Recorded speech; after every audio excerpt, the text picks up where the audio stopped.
Am I the a-hole for telling my daughter that unless she extends a personal invitation and accepts my live-in partner as family, that I will not attend her wedding? We are 10 years past the initial hurt, where I had an affair which led to divorce. My ex-husband has never moved on, never really dated, and very frankly, never gotten over the end of the marriage. I was wrong then, but for the right reasons, if that makes any sense. Neither of us were happy and our kids were suffering for it. My daughter is 27 now, and while she's done her best to get along with my live-in, neither of the kids see him or his kids as family. She's getting married in December, and her dad has said that it would be too much for him for my live-in to be at the wedding. Please recall that the initial hurt was 10 years ago. It is not my fault that my ex is not over it. My daughter has said that my live-in is not invited to her wedding, and while her dad has not given her an ultimatum, she wants him to be comfortable. To me, this is ridiculous. My live-in has been part of her family for 10 years. He has loved and provided for her in every way he can. I have told her that she needs to extend to him a personal invitation as a member of the family or I will not attend. My daughter exploded on me when I told her this yesterday at our weekly family dinner. And I have not slept in almost 36 hours because I am so upset. To help me find some clarity, am I the a-hole for making the demand I did? Now for the top comments. You're the a-hole. If she doesn't want him there, that's her choice. It's her wedding. For you to not attend because she doesn't want your live-in there is childish behavior. You aren't even referring to him as stepdad, and that says a lot. Just because you shacked up with another guy doesn't mean your daughter needs to pretend that his family and your family are family. That's some Brady Bunch fairy tale right there. You only stand to ruin your relationship if you don't attend. That's on you if you want to do that. Make an adult decision and the right one as a parent. She obviously wants you there, at least. We aren't married. If we get married, then I sacrifice what I am owed from my husband's military retirement. You can't be for real. You cheated with another man. Then you screw over your husband by taking a portion of his retirement benefits? No, I lost those in a divorce. The Air Force pay what are called survivor benefits. After he dies, I am entitled to half of what his retirement would be. Lol. And why are you entitled to the money of the ex-husband that you cheated on? After you die, you are entitled to a one-way trip to somewhere extremely hot, so make sure you pack light. The law says I am.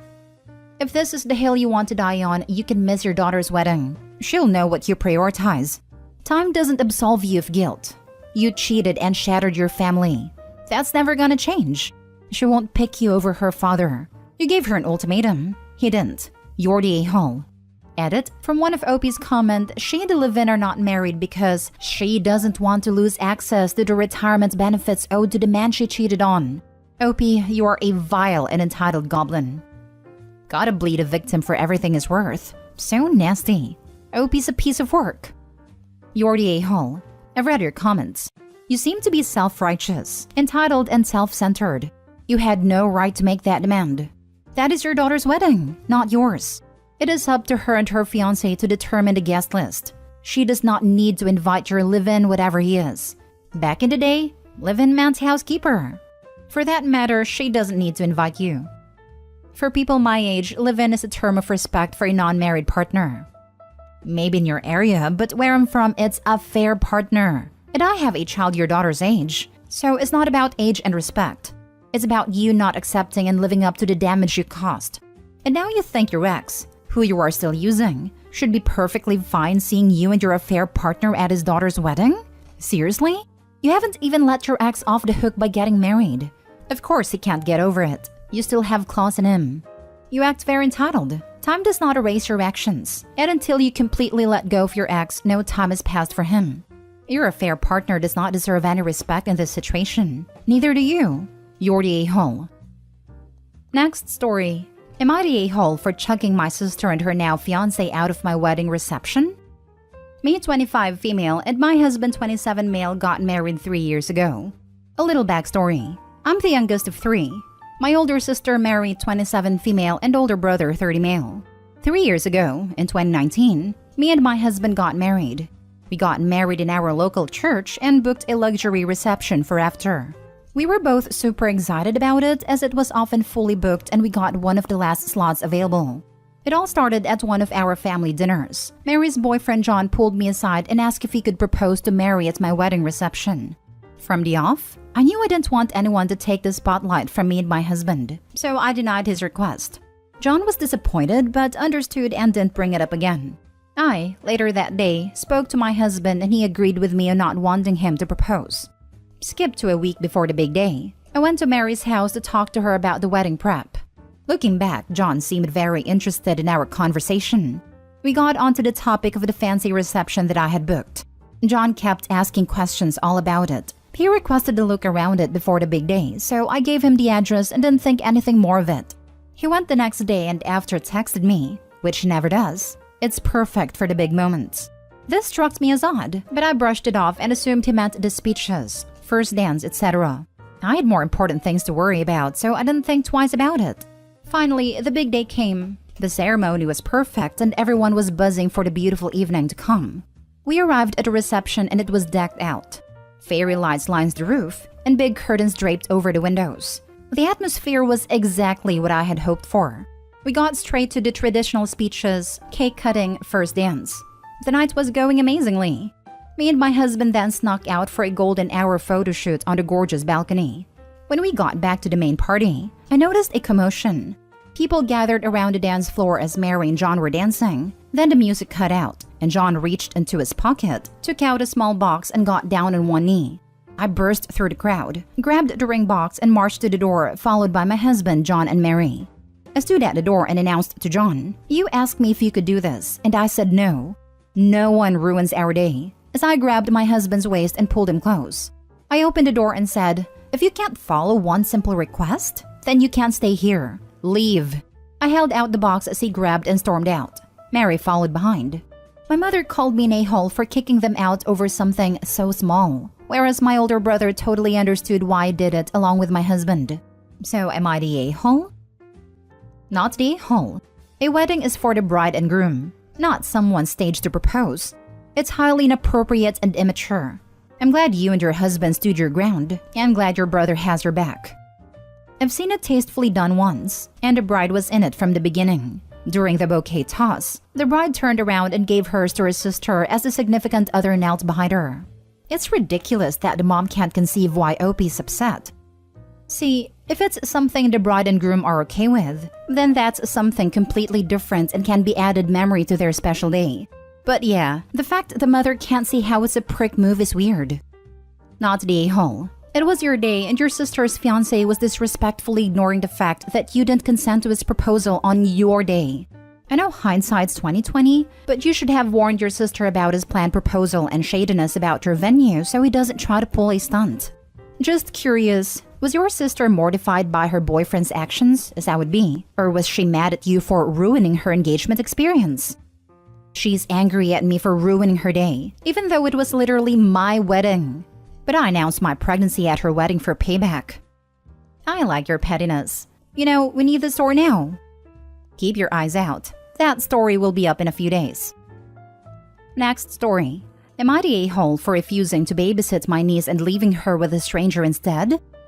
I, female 24, am an aunt to my 1-year-old niece Ava. My sister and brother-in-law live close to me, so I babysit for them sometimes. They don't pay me, but I'm happy to do it anyway. On Friday was their anniversary and they asked me 3 weeks in advance if I could babysit. I provisionally agreed because I had nothing else planned. My plans changed, however, when some of my old college friends told me they were stopping by my town on Friday. I haven't seen them in nearly 3 years and really wanted to see them. I gave my sister 5 days notice that I could no longer babysit on Friday and that she should make other arrangements. She didn't respond to the text, but she read it, so I assumed it was okay. On Friday, however, sister stopped by my house with Ava. I was confused and asked why she was here, and she told me she was leaving Ava with me as originally planned. I said again I was busy, and she replied that family's more important than my silly college friends, and I should step up to my responsibility as an aunt. Before I could protest, she bolted back to the car where brother-in-law was and they drove off, leaving Ava with me. I tried to call her after she left, but she had her phone off and none of my calls went through. I didn't know what to do. I couldn't leave Ava alone, but I also didn't want to cancel my plans. There are no other family members who live near me. However, I do have a friend, Jade, who lives nearby. She is good with kids and does babysitting as a side hustle. I called her and explained the situation, even offering to pay her to look after Ava, but she was understanding and said she'd do it for free. I thanked her profusely and dropped Ava off. I texted my sister to say I'd left Ava with Jade and to collect her from her house. It's relevant to the story that neither sister nor Ava know Jade personally. My sister didn't respond immediately, but after about 2 hours, she started spamming my phone. I turned my phone off as I was already out by that point anyway. They picked up Ava later that evening and she was perfectly happy. However, my sister and brother-in-law are furious at me for dumping Ava with a stranger. Even though they know Jade is a trusted friend of mine, they accused me of endangering my own niece. Many other family members have sided with them and I've been getting angry texts all weekend. I really don't know what to think. I felt like I acted as best as I could given the circumstances. Am I the a-hole? Now for the top comments. Not the a-hole. Yes, your sister asked you 3 weeks in advance, but 5 days is plenty of warning that you wanted to change plans. The fact she didn't call you back or try to negotiate with you and just dropped your niece off and ran isn't funny or cute. She's the parent, and her kid is her and her husband's responsibility, not yours. Welcome to parenthood. She seems to be confused on this point. You don't owe her free babysitting. At all. Her antics of drop and dash, and then triangulating other family as flying monkeys to guilt trip you, are childish, selfish, and disrespectful. So for the foreseeable future, no matter what, when she asks you to sit, tell her no. Make her reach out to other mommy friends. Get into a babysitter co-op or gasp. Her husband's family or friends can step up. Only offer to take your niece when you want to see her at your convenience, or be available as a sitter in a true emergency, like a hospital or funeral home is involved. But other than that, she needs boundaries and consequences for her nonsense. Give them to her. Not to mention sister dropped Ava off after being told she wouldn't babysit. Let's call it what it is. Sister abandoned Ava. And OP should call police and CPS if/when she does it again. Not an a-hole. Please text back. I did you a favor not calling the police when you dropped off your child knowing I was about to leave the house. Next time, I'll just call the police so your child won't be traumatized by being babysat by one of my friends. As for your family, I would send a group text. I had plans on X night. My sister showed up with her baby. I said I couldn't watch her, and my sister drove off, then shut off her phone. What my sister did was reckless. Her child isn't luggage. She's a person. If anyone thinks it's okay for her to drop her child off when you tell her you can't watch her and then shut her phone off, I'll let her know. That way, you guys can always make sure your plans are free, knowing she can come by at any time, and then shut off her phone so you can't reach her in an emergency. You've worded this really nicely. I haven't really responded to any of my family yet because I don't have the energy. But when I do, I'll definitely consider using some of these points. And I did in fact consider calling the police. If Jade had not been available, I probably would have, because I'm sick of being walked on by my sister and yielding to her demands. I'll make it clear that in the future, I will take a harsher approach. Thanks. Last story. Am I the a-hole for not canceling dinner with my son's former best friend, her fiancé, and her daughter? My son Jacob, 20, was best friends with Emma, 21, from kindergarten through 8th grade, 5 to 14 years old. Emma had a bad home life and practically lived at my ex-wife's houses. She was a very kind, smart, driven, and well-behaved kid, and we loved having her over. Both my ex-wife and I considered her to be the daughter we never had. In the middle of 8th grade, Jacob asked Emma out, and she ghosted him. We still helped her out by driving her to and from school. We lived almost 5 miles away from their school, and if we didn't drive her, she'd have to walk. Giving her lunches and sending her home with another meal after school against Jacob's wishes. Emma was removed from her parents' custody in the summer between 8th and 9th grade, and we haven't seen or heard from her since. I will admit that both my ex-wife and I were a little heartbroken because she was practically a 4th child to us. I moved last year to a city maybe 4 hours away from my old house. I was at a grocery store on Friday and Emma was there. We started talking and it sounds like she's doing very well for herself. She is in school to be a nurse and is a teaching assistant at a preschool in the meantime. She has also a 2-year-old daughter and is engaged. I told her I'd love to catch up and invited her over for dinner the following day. She said she'd have to make sure her fiancé could stay with her daughter, but we traded numbers and she texted me that day saying she could come over. At dinner, she apologized for what happened with Jacob and explained that he had been harassing her for months before asking her out and was too scared to say no. It does make sense looking back, because that year she was always very on edge and started to keep a distance from Jacob. Nothing ever happened at the house, so I assumed it was a problem with home and hormones. She's coming again this Sunday with her daughter and fiancé. Jacob called me today and said he's going to visit this weekend. His school is only a 90-minute drive from my house. I said, okay, and told him that I ran into Emma the other day and that she's going to come for dinner with her daughter and fiancé on Sunday. He told me to cancel the dinner because he was still mad about 8th grade, then proceeded to call her a loose woman for having a kid at 21. I said I won't cancel dinner, and that I heard her side of the story, and I think he's in the wrong and I can see why she ghosted him. Jacob said either I canceled dinner or he won't visit. And when I said I won't cancel dinner, he called me a crappy dad for taking her side and hung up on me. Now I want to know if I was the a-hole. Nope, not the a-hole. If he can't get over a rejection from nearly a decade ago and from middle school, the problem lies with him. Not the a-hole. Your son is still upset about a crush from middle school and is projecting his anger onto you. I am very concerned about the fact that he issued an ultimatum, which removes all possibility of compromise. He asks you to choose between rejecting him and accepting her or vice versa.